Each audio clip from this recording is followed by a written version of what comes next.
추운 날씨이기도 하고 또 2026년도 첫 안식일을 맞이했습니다. 이럴 달은 늘 이렇게 춥기는 하지만은 또 새로운 시간이 우리에게 주어졌다고 하는 것 자체가 또 우리에게 굉장히 희망적인 한 해가 또 앞에 놓여 있다고 생각합니다. 또 어느 때보다도 우리 재림 성도들에게는 늘 우리가 강조하고 또 생각하고 있듯이 예수님 오심이 더 가까워졌다고 하는 것을 우리가 몸소 느끼고 있습니다. 그래서 우리에게 기회를 줬다고 하는 것, 또 앞에 우리에게 시간이 있다고 하는 것은 그 자체가 우리에게 큰 희망이라고 생각합니다. 시간이 없다고 하는 것은 가장 불행한 일이라고 생각하고요. 사실 시간이 완전히 없다고 하는 것은 죽은 사람에게는 시간이 완전히 없지요. 산 사람에게 주어진 이 시간이 어느 때보다도 의미가 있다 이렇게 생각이 됩니다.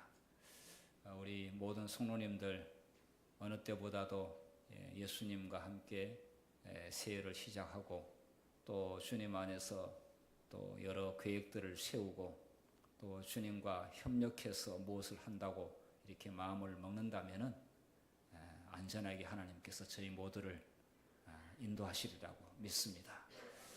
모두 새로운 믿음과 또 소망을 가슴에 안고 힘차게 또 새해를 출발했으면 감사하겠습니다. 이번 한기 동안에 우리가 배울 안교의 그 총 제목이 하늘과 땅을 하나로 이런 제목입니다. 하늘과 땅을 하나로. 시적인 문구가 아니고 이것이 현실 생활 가운데서 일어날 수 있는 말씀을 하신다고 생각이 됩니다. 우리가 이렇게 공간적으로 보게 될 때 하늘은 굉장히 멀게 느껴지게 되고 또 우리의 마음속에서만 그릴 수 있는 곳이라고 생각합니다. 그런데 성경의 이 글을 보게 되면은 하늘은 굉장히 가까운 것 같습니다. 하늘에서 말씀하시는데 금방 듣고 또 인간이 이야기하는 것에 대해서 하나님은 다 알고 계시고 금방 그때그때마다 하나님께서 개입하시는 걸 보게 되면 하늘과 땅은 그리 멀리 있지 않다고 생각이 됩니다. 매우 가까이에서 있다고 생각이 됩니다. 자, 하늘과 땅을 하나로 하나님의 백성들에게 주어진 엄청난 특권이 아닌가 생각합니다. 사람들은 하늘이 있긴 있지만 우리가 생각하는 하늘이라고 하는 것은 단순히 우주의 그냥 하늘의 개념이 아니라 하늘이라고 하면은 하나님이 계신 곳이라고 생각하지요. 그리고 하나님께서 다 우리의 모든 삶을 주관하고 또 우리를 눈동자와 같이 지키고 보호한다고 하는 그런 차원에서 하늘 그러면 우리는 하나님 생각합니다. 그냥 우주에 있는 공간적인 개념의 하늘보다는 하늘을 이렇게 이야기하면은 하나님이 계시는 곳 이렇게 생각을 하시오. 그곳과 이 지상에 현재 우리가 발을 딛고 있는 땅과 이렇게 연결됐다고 하는 것, 이거는 단순히 정말 문학적인 표현만이 아니라고 생각합니다. 이제 우리는 빌립보서와 골로새서를 연구하면서 얼마나 하늘과 땅은 하나님 백성들에게는 가까운 곳인가, 또 얼마나 다이렉트로 직통으로 연결되어 있는가, 이것을 우리가 배우게 될 것입니다. 그림에서 보시듯이 자, 우리 예수님께서도 우리 한 손은 땅으로 한 손은 하늘로 이렇게 연결하고 있습니다. 이 제목과 그림이 정확하게 잘 표현되었다고 생각합니다. Uniting Heaven and Earth라고 했어요. 하늘과 땅을 하나로 끈으로 연결되는 것을 말씀하고 있습니다. 이번 한기의 이 교과의 집필자는 클린턴 그러면 미국 대통령 생각이 나는데요. 클린턴 왈린이라고 하는 분이 이 글을 썼습니다. 대총회 성경연구소 부소장이시고 신약 또 성경 해석학, 또 재림 교회사를 주로 가르치는 그런 분이십니다. 대총회 성경연구소에는 대단한 석학들이 있고 모든 우리의 질문과 또 모든 성경에 대한 현대적 적용에 대하여 가장 성서적으로 그리고 또 예언의 신에 입각해서 우리에게 진리를 제시하는 그런 분들인데 정말 이분들의 도움을 우리는 많이 받고 있어서 너무 감사한 일입니다. 일반 개신교에서는 목사님이 해석한 것이 전부예요. 근데 너무 안 맞는 일도 교인들은 아멘하고 그렇게 따릅니다. 그냥. 근데 저희들은 검증되고 모든 사람들에게 내놓아도 손색이 없을 정도로 다듬어지고 또 잘 정리된 그런 내용들을 우리는 이 전 세계 안식교인들이 책을 가지고 교과서를 가지고 공부하고 있다고 하는 것은 너무나 큰 특권이라 생각이 됩니다. 우리는 이분들에 대한 감사한 마음이 있어야 되겠습니다. 이 책을 교과서를 가지게 되면은 뭔가 설레임이 있어야 된다고 생각합니다. 그냥 형식적으로 갖고 다니는 책이 아니라 이 책을 우리가 손에 졌다고 하는 것은 엄청난 진리의 부활을 손에 졌다고 하는 것이기 때문에 잘 연구해서 나의 보석으로 만들어야 되겠습니다. 자, 서론 부분을 오늘 좀 보고요. 내일 내용을 다 다루지는 않습니다. 오늘 주어진 시간 속에는 전체적인 아웃라인을 제가 말씀을 드리도록 그렇게 하겠습니다. 자, 이 내용에 보게 되면은 하나님께서 인간에게 위대한 사명을 준 것이 불가능한 사명으로 이렇게 보인다고 했습니다. 가만히 읽어보니까 정말 불가능한 사명이더라고요. 그런데 성경에서 가장 중요한 사명 인간에게 명령을 내렸습니다. 불가능한 사명을 내린다. 좀 모순이 되지 않습니까? 충분히 가능한 것을 명령을 내려야 되는데 불가능한 것을 하나님께서 하라고 하셨어요. 참 아이러니한데 자, 이 속에 또 중요한 진리가 들어 있습니다. 자, 그러면은 어떠한 불가능한 사명을 성경에 주었는지 한번 보도록 하겠습니다. 자, 우리가 아는 바대로 선교대 헌장이라고 하는 마태복음 28장 19절과 20절에 예수님께서 제자들에게 하신 사명은 모든 예수님의 제자들에게 모든 시대의 우리 그리스도인들에게 준 하늘에 준 가장 위대한 헌장입니다. 선교 헌장이죠. 자, 그런데 이 성경 내용을 가만히 읽어보게 되면은 모든 민족을 제자로 삼아 가능하겠습니까? 우리가 이렇게 현실적으로 이것을 문자 그대로 보게 되면은 불가능한 이야기죠. 모든 민족을, 이게 모든 민족이라고 하면 이 지구에 있는 모든 사람들을 말하고 있습니다. 제자를 삼는다. 자, 그 다음에 또 모든 것을 가르쳐 지키게 한다. 성경에 나와 있는 제자들에게 가르친 그것을 어떻게 모든 것을 가르쳐 지키게 하라. 우리에게 이렇게 말씀하셨어요. 불가능한 일이 아니겠습니까? 자, 그런데 하라고 하셨어요. 자, 명령자께서 하나님께서 불가능한 것처럼 보이는 것을 우리에게 하라고 했다고 하게 되면은 사실은 그 명령자가 책임을 져야 합니다. 왜냐하면 가능한 것을 하라고 그러면 안 한 사람의 잘못이에요. 근데 할 수 없는 것을 하라고 했으니까 이거는 명령자가 책임을 져야 된다는 그런 말이 되기도 합니다. 하나 더 보겠습니다. 자, 사도행전 26장 18절 같이 읽도록 하겠습니다. 시작. 그 눈을 뜨게 하여 어둠에서 빛으로 사단의 권세에서 하나님께로 돌아오게 하고 죄사함과 나를 믿어 거룩하게 된 무리 가운데서 기업을 얻게 하리라 하더이다. 이것도 가만히 읽어보게 되면 불가능한 사명으로 보입니다. 눈을 뜨게 한다. 지금 여기에 실제적으로 기적같이 앞을 못 보는 사람이 눈을 뜨는 것을 포함하고 있습니다. 물론 영적으로 눈을 뜨게 하는 것도 당연한 말씀이죠. 근데 영적으로 눈을 뜨게 하는 것은 차라리 쉬워요. 근데 전혀 앞을 못 보는 사람이 눈을 뜨게 하는 것은 어려워요, 굉장히. 불가능한 이야기예요. 할 수 있다면 의사 선생님한테, 안과 의사 선생님한테 가서 눈 뜨게 해달라고 해가지고 수술하면 되는 건데, 이거 안 되는 거거든요. 근데 눈을 뜨게 하여 어둠에서 빛으로 예수님께서 그렇게 하셨거든요. 사단의 권세에서 하나님께로 돌아오게 하고, 그리고 죄 사함도 이것도 사실상 인간이 할 수 있는 게 아닙니다. 그런데 죄 사함이라고 하는 것도 이게 들어가 있습니다. 그리고 기업을 얻게 한다. 이 기업이 뭐겠습니까? 이 세상에서의 사업을 말하는 게 아니지 않습니까? 하늘의 유산을 우리가 물려받는 것을 말하고 있습니다. 저 하늘에서 땅에 있는 우리들에게 유산을 준다? 이것도 불가능한 이야기입니다. 그런데 지금 사도 바울은 이것을 전했습니다.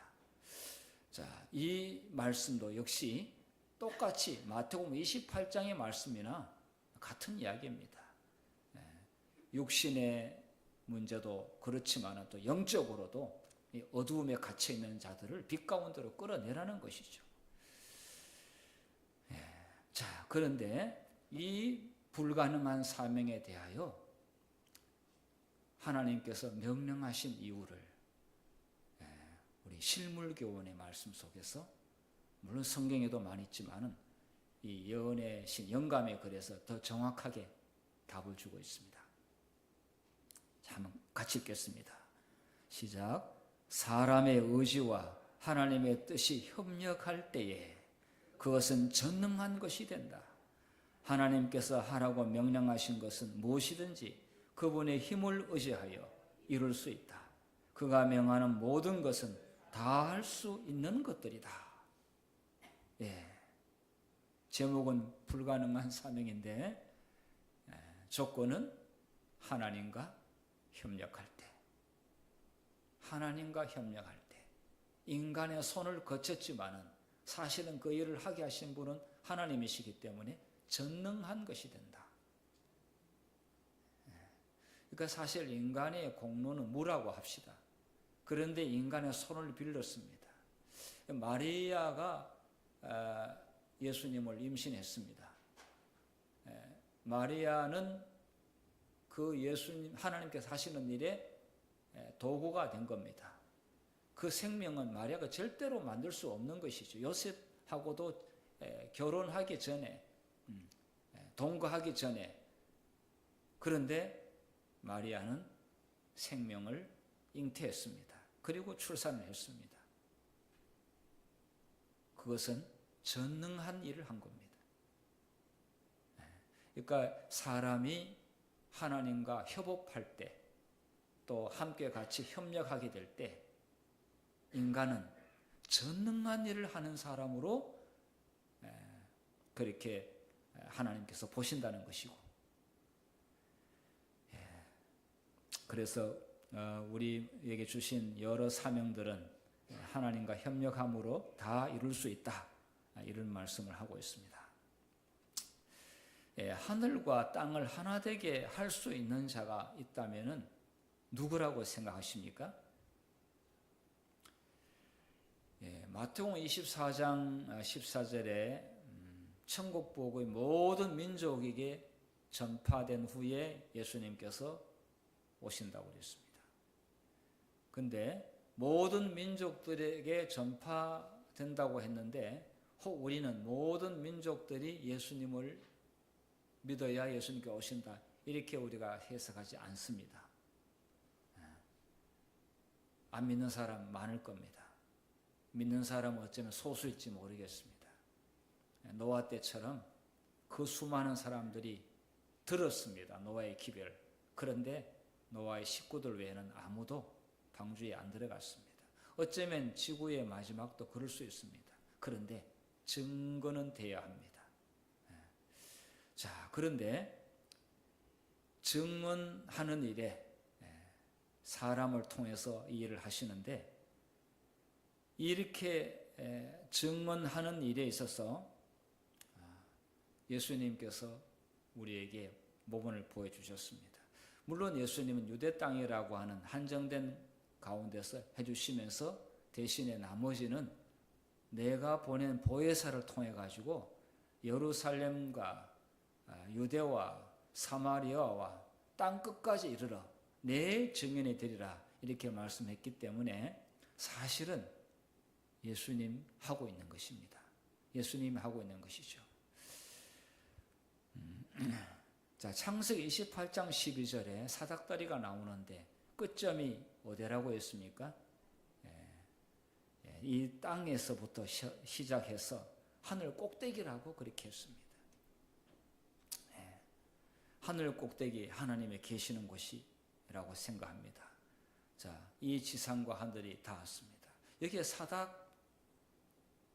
나오는데 이 사닥다리는 우리가 아는 바대로 누구십니까? 예수님이시죠. 그러니까 이 지상과 하늘을 연결할 수 있는 유일한 분이 예수님이십니다. 그분께서 명령을 내리신 것이죠. 그러니까 그분께서 다 전파되도록 하시게 하고 이 사람은 나팔수가 되는 것이죠. 그리고 예수님께서 오십니다. 예수님이 전파해도 안 믿는 사람 많을 겁니다. 오히려 예수님을 믿고 전파하는 사람들을 입을 막으려고 하는 사람도 많을 겁니다. 그러나 전파되는 것은 그들에게도 다 전파되어야 합니다. 자, 이렇게 하늘과 땅의 한 라인을 만든다고 하는 것은 이제 이 기별이 통한다는 그런 말이 되겠죠. 전달된다는 것을 말하고 있습니다. 그건 예수님만이 할 수가 있습니다. 왜냐하면 본인이 하늘에서 내려오셨고 본인이 하늘과 땅을 연결하신 분입니다. 본인이 이 죄 많은 세상에 오셨고 그리고 하늘 보호자로 등극하셨습니다. 원래 계시다가 오셨죠. 하늘과 땅을 하나로 묶을 수 있는 분은 예수님밖에 없죠. 그래서 예수님이 개입하시게 되면 가능하다. 이 불가능한 사명이 가능한 사명으로 바뀐다. 이런 말씀을 하고 있습니다. 그래서 요한일서 5장 21절에도 보게 되면 요한이 그 야곱의 꿈 이야기를 여기다가 신학에 와가지고 요한이 이 말씀을 인용하고 있는데 그 내용이 사닥다리 이야기를 하고 있습니다. 한번 요한복음 1장 51절 읽어보겠습니다. 시작. 또 이르시되 진실로 진실로 너에게 이르노니 하늘이 열리고 하나님의 사자들이 인자 위에 오르락 내리락 하는 것을 보리라 하시니라. 하늘이 열렸다. 이것은 인류에게 구원의 기쁜 소식이 예수님을 통해 가지고 제공되는 것을 말하고 있습니다. 요한은 정말 이 예수님은 하늘과 땅을 왔다 갔다 하시는 분이다. 오르락 내리락 하신다.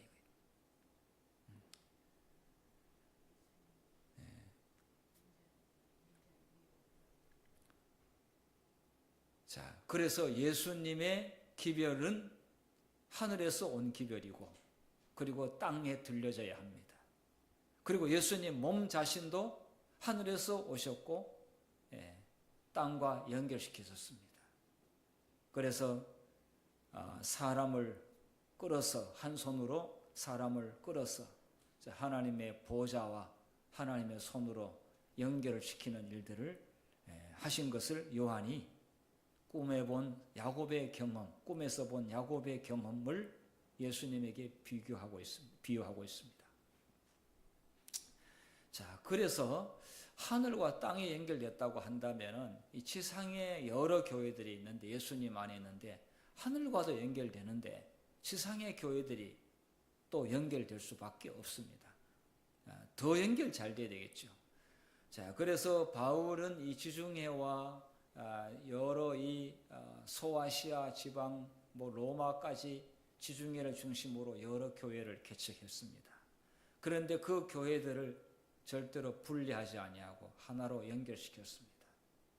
이 교회 소식을 저 교회에 전하고 이쪽 교회의 놀라운 기쁜 소식을 이쪽에 전하면서 함께 기쁨을 나누도록 했고, 이쪽 교회에 어려움을 당하게 되면 돈을 모아서 이쪽 교회에 어려운 사람들을 돕도록 그렇게 했고, 그리고 모두가 다 그리스도 안에서 한 형제들이라고 이렇게 표현했습니다. 그래서 수직적으로 연결되기도 했지만 수평적으로 전부 다 지상의 교회를 연결하는 그런 일들을 하신 것이죠. 자, 그러면 하나님의 사자들이 위아래로 하늘과 땅으로 왕래하면서 또 한편으로는 이 지상의 이 교회들을 하나님의 사자들이 부지런히 돌보고 있다고 하는 것을 배울 수가 있습니다. 그러니까 형제 교회하고 우리가 다투거나 싸우면 안 되겠죠. 이 지상의 교회들은 같이 다 한 형제라고 이렇게 연결시켜 주셨습니다. 그래서 이 교회들이 이기심이 발동하게 되면은 서로 이렇게 안 도우려고 하고 자기 교회만 생각하는 그런 경우들이 있는데, 우리는 그 잘못된 것이죠.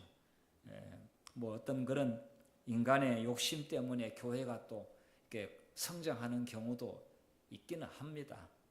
그런데 사도 바울은 모두가 다 그리스도 안에서 한 형제라고 그렇게 이야기했습니다.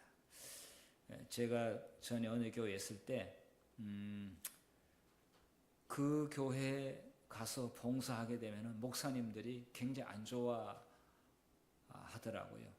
또 어떤 경우에는 차를 좀 빌려달라고 그랬는데 절대 안 빌려주더라고요. 어떤 데는 차가 한 대가 아니라 두 대가 필요할 때가 있었거든요. 그 교회에 차 안 쓴다고 그래가지고 그쪽 차 좀 빌려달라고 그러니까 아예 안 빌려주더라고요. 그래서 야, 그러면 이거 뭐 어떻게 하나, 렌트하라 이거요. 렌트하라고 그래가지고 지금은 편하게 렌트합니다. 근데 과거에는 다른 교회 차를 빌려서 쓸 때가 있었는데 안 빌려줄 때도 있더라고요. 뭐 아주 뭐 그것은 중요한 예는 아닙니다만은 사도 바울은 모든 그리스도 안에 있는 한 교회를, 그 교회들을 사실 하나의 교회로 봤습니다. 같은 진리와 또 믿음으로, 그리고 같은 형제로, 그리고 십자가 아래에 있는 모든 교회들은 다 동일한 교회로 그렇게 간주한 겁니다. 자, 이 빌립보 교회와 골로새 교회, 지금도 이렇게 멀리 떨어져 있지는 않습니다. 근데 지금은 뭐 그냥 관광 유적지에 불과하지요. 과거에 이렇게 멀리 떨어지지 않았습니다. 소아시아, 터키 지방에 있는 그런 교회들이죠. 그런데 이 교회들은 아주 중요한 공통점들을 가지고 있습니다. 뭐 교회들이 거의 다 공통점을 가지고 있습니다만은 특별히 이 빌립보 교회와 골로새 교회는 아주 공통점이 다른 교회보다 더 많다고 하는 것을 볼 수가 있는데요. 오늘 그걸 좀 공부하도록 하겠습니다. 자, 박해를 받았지만 버림받지 않았다. 이제 내일 제목인데요. 사람인들이 박해를 받는다고 해서 또 어떤 시련을 당한다고 그래가지고 하나님과 멀어졌다고 생각하는데 빌립보서 골로새를 공부하게 되면은 그렇지 않다고 이야기하고 있습니다. 사람이 좀 어려움을 당하게 되면은 하나님이 나의 일에 기도도 안 들어주시고 관심이 없구나, 하나님이 우리를 저버렸구나 이렇게 생각을 하는데 빌립보서와 골로새 교회의 형편을 보게 되면은 그 반대입니다. 오히려 반대입니다. 그리고 이 바울이 쓴 이 편지 내용 가운데서 굉장한 여러 희망적이고 기쁘고 또 감사하라고 하는 내용이 굉장히 많이 나옵니다. 빌립보에 주 안에서 기뻐하라고 이렇게 했는데, 그런데 기뻐할 만한 거 별로 없는 교회예요. 그리고 바울은 지금 이거 감옥에서 쓰고 있습니다. 감옥에서 갇힌, 그것도 쇠사슬에 매여 있는 그런 상태에서 그 바울의 표현하고 그 편지 내용하고는 너무 동떨어졌지만은 바울은 그렇게 편지를 썼습니다. 자, 이거 내용을 보게 될 때 박해받았다고 그래가지고 버림받았다라든지 아니면 내 일이 좀 안 된다고 그래가지고 성령이 떠났다라든지 절대 이렇게 생각하지 말라고 이 빌립보서 골로새서를 썼다 이렇게 해도 뭐 과언은 아니라고 생각합니다.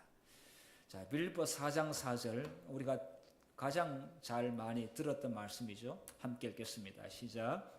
주 안에서 항상 기뻐하라. 내가 다시 말하노니 기뻐하라. 지금 이 그림에 보면은 누굽니까? 바울이죠. 지금 어떤 상황이 있습니까?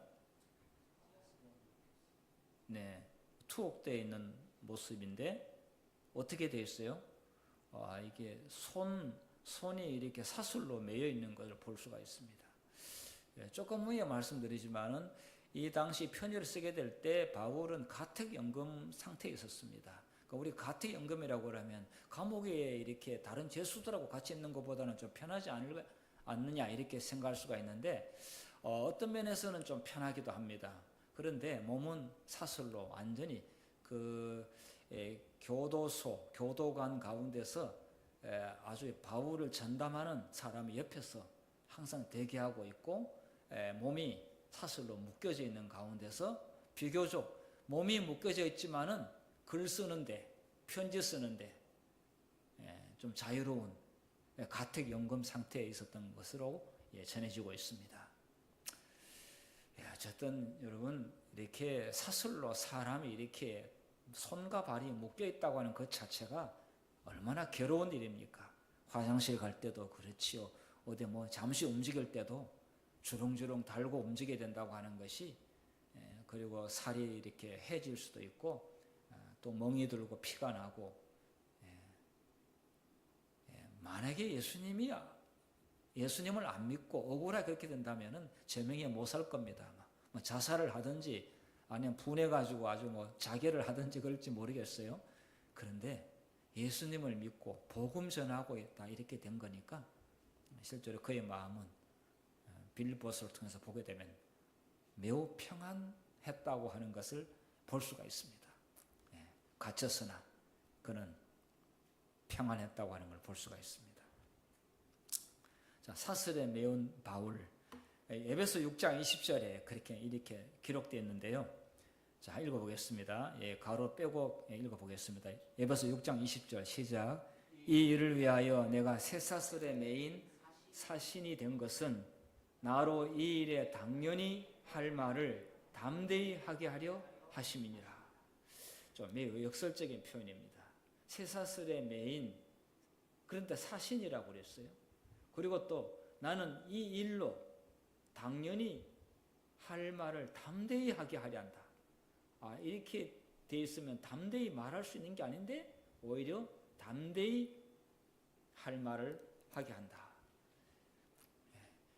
이것은 예수 믿는 사람에게만 일어날 수 있는 그런 특징이라고 생각이 됩니다. 예수 안 믿는 사람에게는 일어날 수가 없는 일이겠죠. 또 아니면은 꼭 신앙 종교인이 아니라 할지라도 예수님 믿는 사람 아니라 할지라도 국가에 대하여 억울한 일을 당했지만 그가 나라에 충성을 다했을 때에 떳떳하게 이렇게 표현할 수는 있습니다. 아무 죄가 없는 사람이 경우에. 자, 여기 I am an ambassador 대사라고 그랬어요. In chains. 쇠사슬에 매이는데 내가 대사라 이거예요. 하나님의 나를 대사로.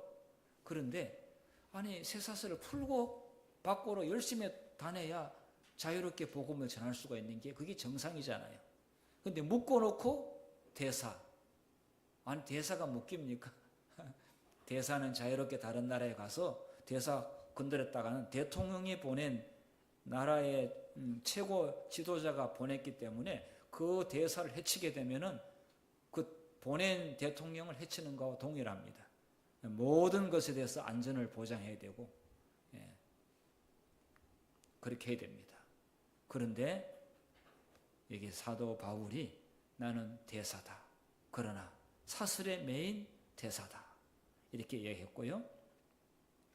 할 말을 담대히 하게 함이니라. 이제 비록 편지지만은 하나님의 말씀으로 열심히 그리고 담대하게 교회에 대하여 권면하고 또 바르게 지도하고 또 격려하고 이런 말에 대해서 그가 비록 사슬에 매여 있지만은 그가 나오는 편지의 내용은 담대하게 예수님 복음을 전하고 있습니다. 그래서 이 몸은 이렇게 육체적으로 제약을 엄청나게 받고 있지만은 하나님께서 그 제약된 상태 가운데서도 하나님께서는 크게 일하시는 것을 볼 수가 있습니다.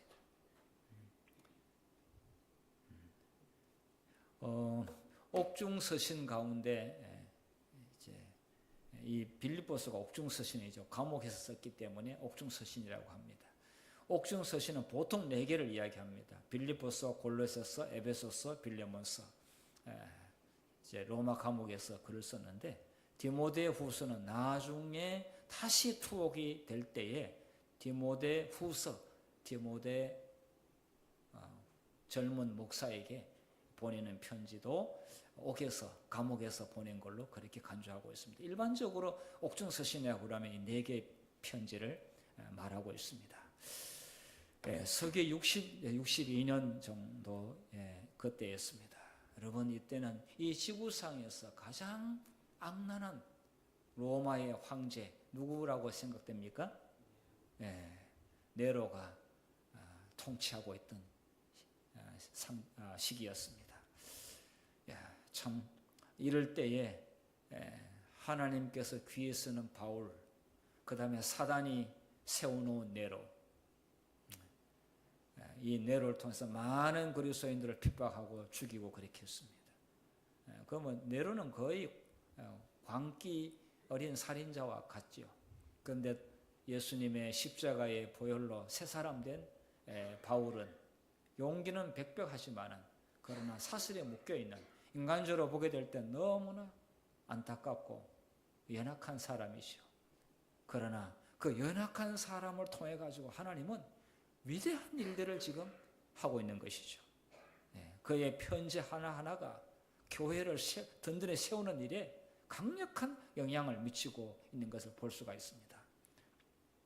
바울이 가가지고 그 빌립보 교회 가서 설교하는 것보다 편지로 간절하게 써낸 그 편지글이 그 교인들을 더 하나로 묶어주는 강력한 힘이 되는 것을 볼 수가 있습니다. 투옥 장소는 로마 감옥인데 아까 제가 말씀드렸듯이 가택 연금 상태에 있었습니다. 사슬로 묶여있는 상태죠. 거기서 바울은 방해받지 않고 편지를 쓸 수가 있었습니다. 기도할 수 있었습니다.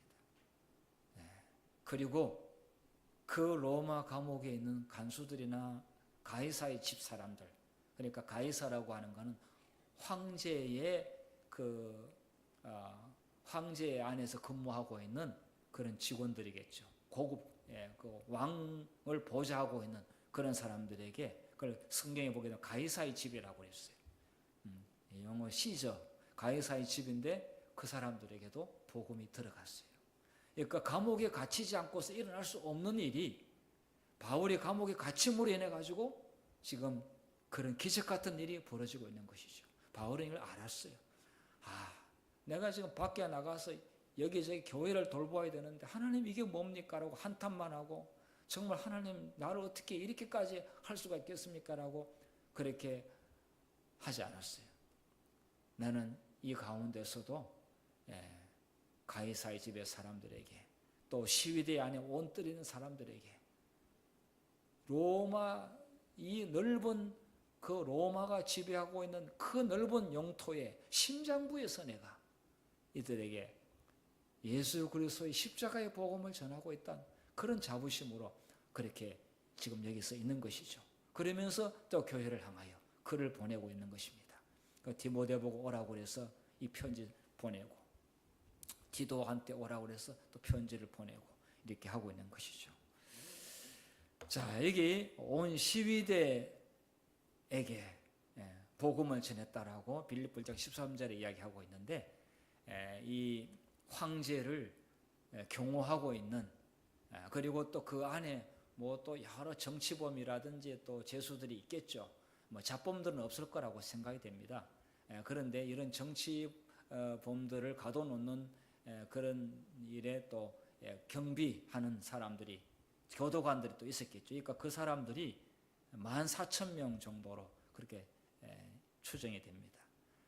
14,000명의 경호 담당과 경비원들이 그 안에 있었습니다. 그러니까 바울은 여기서도 전도할 곳이 있다, 전도할 사람이 많다, 이렇게 생각을 한 겁니다. 자, 가이사의 집, 아까 말씀드린 대로 황제의 그 직무를 보좌하고 있는 그 고급 관리들이겠죠. 이들에게 복음을 전하고 있다라고 이야기하고 있습니다. 감옥 밖에서는 절대로 할 수 없는 일인데 그 안에 들어가서 일을 할 수가 있는 것이죠. 좀 하나님은 놀랍습니다. 사람의 생각을 항상 이렇게 뛰어넘어서 하나님께서는 일하시는 것을 볼 수가 있습니다. 인간의 상식으로도 일하지만은 또 상식을 뛰어넘는 방법을 통해서도 하나님께서는 일을 하십니다.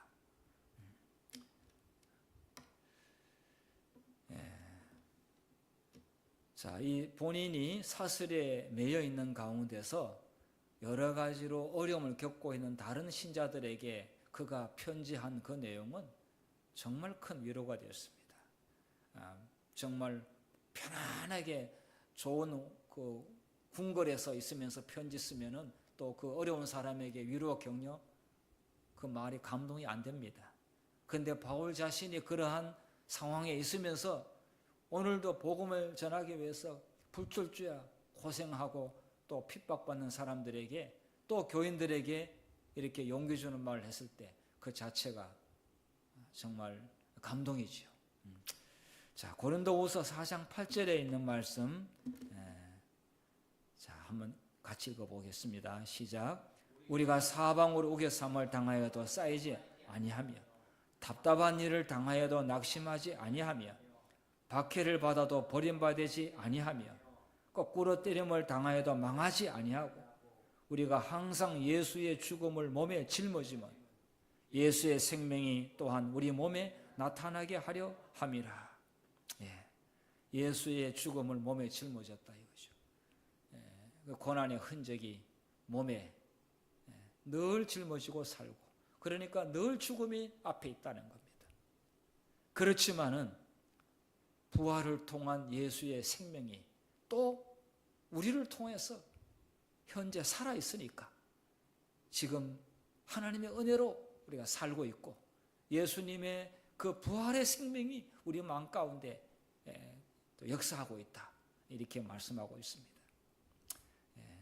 이것은 바울이 몸소 겪은 경험이고요, 또 이와 비슷한 경험하는 성도들에게 아주 용기와 격려가 되는 그런 말씀이 됩니다. 자, 이렇게 이길 수 있고 이렇게 힘을 낼 수 있는 그 소urce, 원동력이 어디서 나오는가? 고린도후서 6장 7절에 보면은 진리의 말씀이라고 이야기했습니다. 그리고 이 진리의 말씀이 죽은 글이 아니라 문자 단순한 글로 끝나는 게 아니라 이 진리의 말씀이 하나님의 다이나믹한 동력으로 역사한다 이거죠. 성령의 역사죠. 그러니까 진리와 성령이 함께 같이 강력히 역사하고 있다.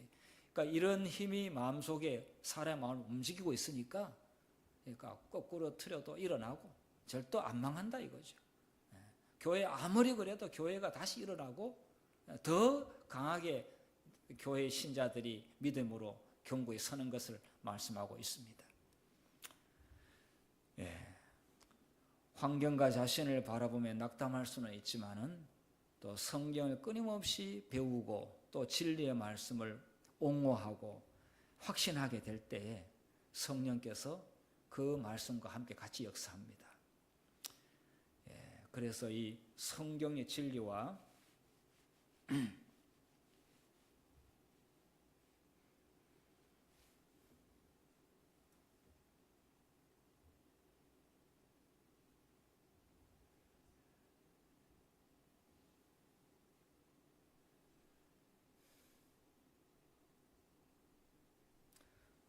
성경의 진리와 성령이 같이 움직이고 사람 마음 가운데 이것이 같이 살아있을 때 절대로 위축되거나 자기가 몸이 묶인 것처럼 복음도 묶이는 것이 아니다. 복음이 가두어지는 게 아니다 이거죠. 하나님의 성령이 어떻게 인간의 그러한 핍박을 통해 가지고 성령이 갇히겠느냐, 그런 말씀이 되겠습니다.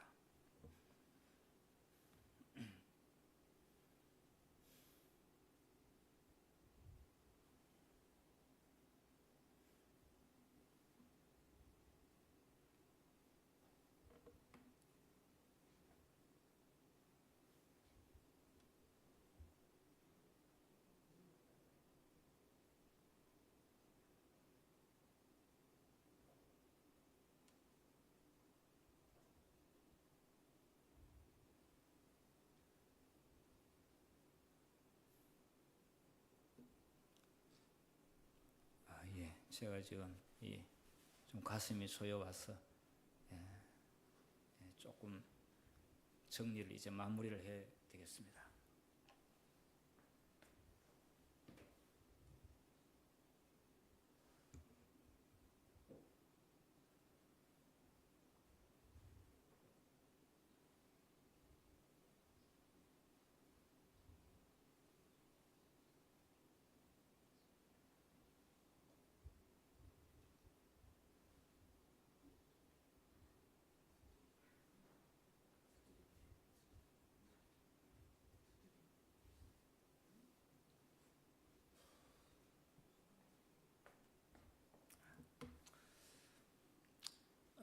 죄송합니다.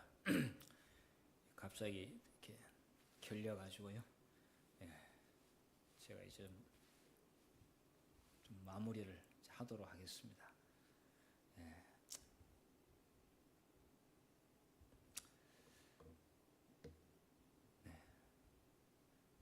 자, 우리 다 같이 이 내용을 저 대신에 우리 성도님께서 같이 읽도록 하겠습니다.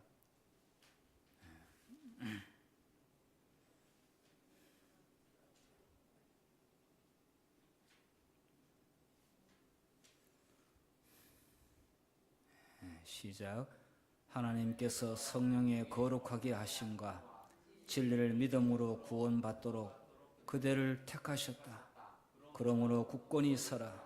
하나님을 신실하게 섬긴다면 편견과 반대에 부딪힐 것이지만 부당하게 고난받을 때 분노하지 말라. 보복하지 말라. 예수 그리스도 안에서 너의 양심을 굳게 지키라. 너의 얼굴을 부싯돌처럼 굳게 하늘을 향하라.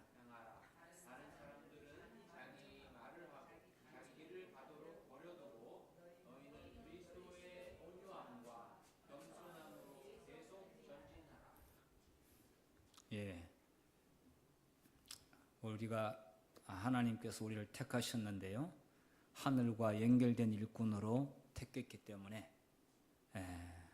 절대로 부당하게 고난받는다고 생각하지 말고 또 분노하지 말고 오히려 이때에 하나님께서 큰 일을 이루신다고 그렇게 생각하고 굳건하게 앞으로 양심을 지켜 나아가라, 이렇게 말씀했습니다. 바울이 그러했고 또 많은 신실한 예수님의 일꾼들이 그러했던 것처럼 우리 마포교회 성도님들도 올 한 해 그렇게 앞으로 나갈 수 있기를 바랍니다. 여러 반대들이 왜 없겠습니까?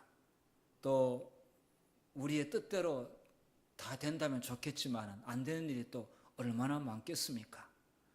그럼에도 불구하고 하나님은 그것을 통해서 더 큰 일들을 또 준비하고 계신다는 사실을 믿고 앞으로 끝까지 힘차게 나갈 수 있기를 바라면서 오늘 말씀을 마치겠습니다.